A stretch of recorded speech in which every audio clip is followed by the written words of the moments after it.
tell you this, my friends, AEW has now found its feet with Rampage. They have looked at their 60-minute time frame and thought, well, how can we get the matches in there? How can we get the skits in there? And it just flows like a snake. Snake doesn't really flow, it kind of slithers. But if I said something slithers, well, it doesn't sound very good. Hello, everybody. My name is Simon for WhatCulture. Thank you for joining me as always. And it is a crazy wrestling Saturday because we've had SmackDown ups and downs on the channel right now. But we also have to do the same for AEW Rampage. So let's take the finger of power and give the good bits an up and the other bits a down.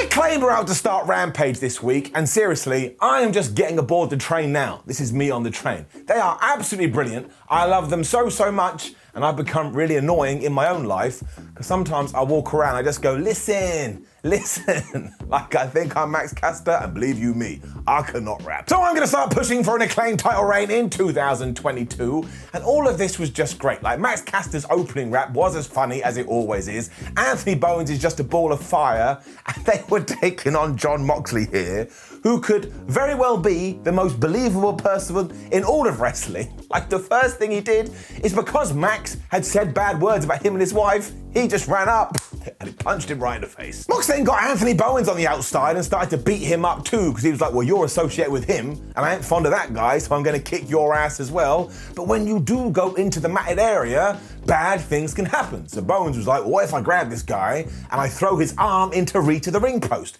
And he did, and I did some research here. If somebody hurts your arm, you're not gonna be able to fight as well. John responded by booting Anthony right in the chest, and I was laughing again because he's just so vicious. But Max Caster then got worried about his friend, so he tripped Jon Moxley, and this is when Anthony Bowens started working on Jon's neck. And I went and did more research, and you will not believe this. Like, it's absolutely gonna flabbergast you. It is not good not to have a neck, unless your name is Brock Lesnar. All this was doing, though, was filling up Moxley's rage gauge. So at one point, he just threw Anthony Bowens into Max Caster and then took them both out with a dive. And straight after that, we had multiple most devastating moves in all of sports entertainment, but none of these worked. So Max Caster just went, here, Ant, why don't you use the boombox? Now, they did this right in front of the referee, but Aubrey Edwards saw this, but this was all part of the Acclaim's plan as well. They wanted to get caught like the Joker in The Dark Knight, because they were going to use the chain instead. Sadly though, that did not work either. Jon Moxley looked at this like, what are you going to do with that? I basically see it as a pillow. He hit the paradigm shift, he got the 1, 2, 3, and this is the second week in a row that Moxley has worked with someone, but both guys have come out the other side smelling of roses, and who doesn't want to smell like that? Up. We also saw Bryan Danielson in the back, who was watching this on TV from a perfectly normal human angle, and he just looked into the camera and he smiled like somebody had offered him free pizza for life. I need this match in my life. And that's right, I said need. We cut to Nyla Rose after this, who is still so mad at Ruby Soho that she needs to calm down because it's going to affect her blood pressure, when we also went to Andrade.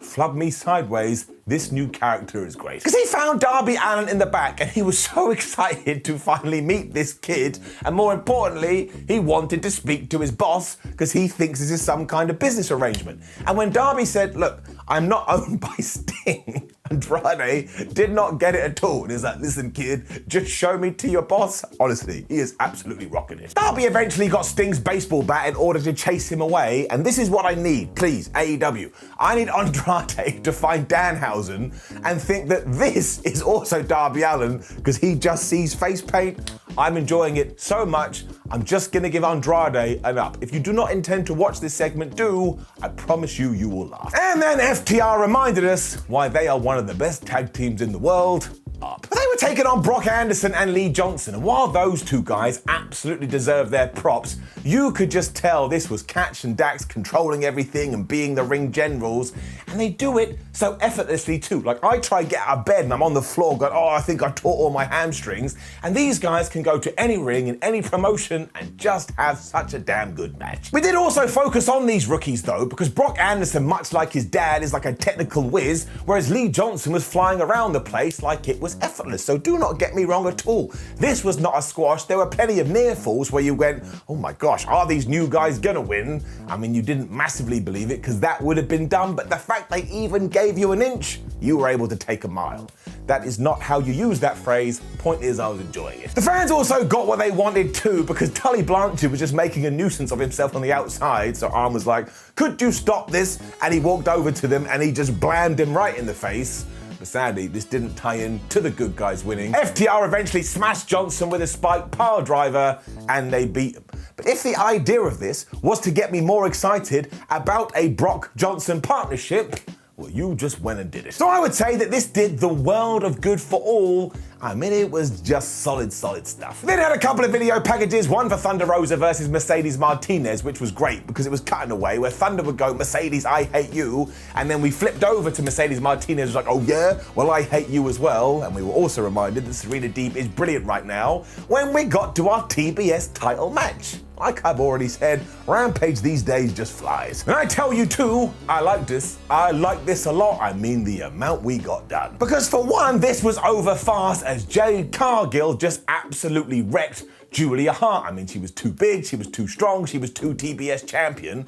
But on commentary, we were reminded, don't forget Julia Hart has to wear an eye patch these days because Malachi Black ruined her seeing device, so she wasn't really at 100%. You also had my man Griff Garrison at ringside being like, I can't believe it. Why did anybody agree to this? So look at the layers we have to play with. It then finished with the usual combo of the pump kick and the Jaded. And once again, the announcers are like, do not forget everybody, Jade is now 26-0, and as we've already said, this is how you make a star. Like if you had just tuned into AEW Rampage, you see Jade Cargill, she's got a championship, and you hear that she never loses, you're just gonna be like, well, I better follow this person up. And it was then time for our main event, and I'm very much enjoying Jurassic Express having the last match of Rampage to do their thing, and honestly, the amount of fun that they and Private Pie were happening here in our opening promo, it was all about pounding ass. That's right, Private Pie are now calling themselves the ass pounders. The Jurassic Express were all like, man, would you stop talking about pounding our ass? They were well aware of what they were doing, but it made me laugh because I'm 8 years old. We're already teasing our next feud as well because the Gun Club were watching this and they kind of got into it with the Jurassic Express at the start. So Private Pie were like, all right, if you're not gonna pay attention to us, we're gonna beat you up.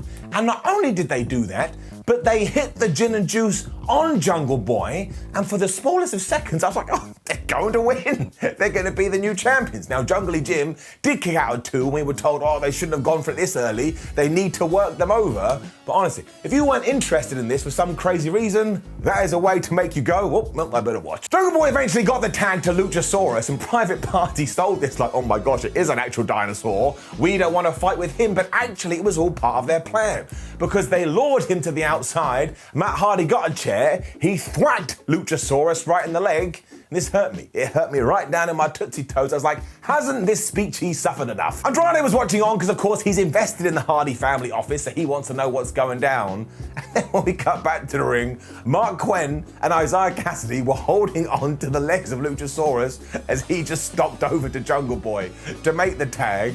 And I saw a few people online going, oh, that was so silly. Yes, it was, but it was also brilliant. As I've already stated, all 4 of these guys were like, shall we just have fun? And I'm pleased they did. There was then this bonker spot where it looked like Private Party was gonna give Jungle Boy a Hurricane Runner from the top rope, but somehow he reversed that and gave them a Destroyer. I mean, it made no sense, and Jurassic Express are so good at coming up with innovative moves, and even though Quentin and Cassidy tried to hit the gin and juice again, they failed. Instead, the tag team champions hit their double team finish, and they got the win.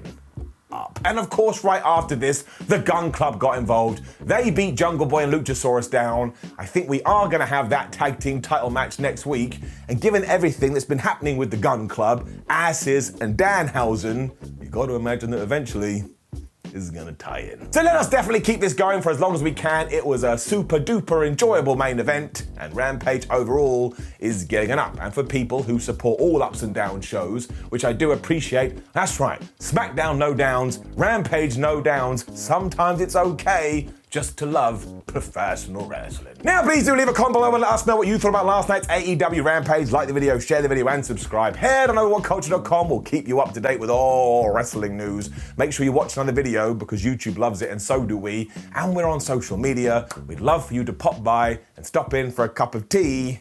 Or we can just yell at each other for a while, because that's what Twitter's all about. My name is Simon WhatCulture. As it is Royal Rumble weekend, make sure you enjoy it. It comes but once a year, and I'll see you soon.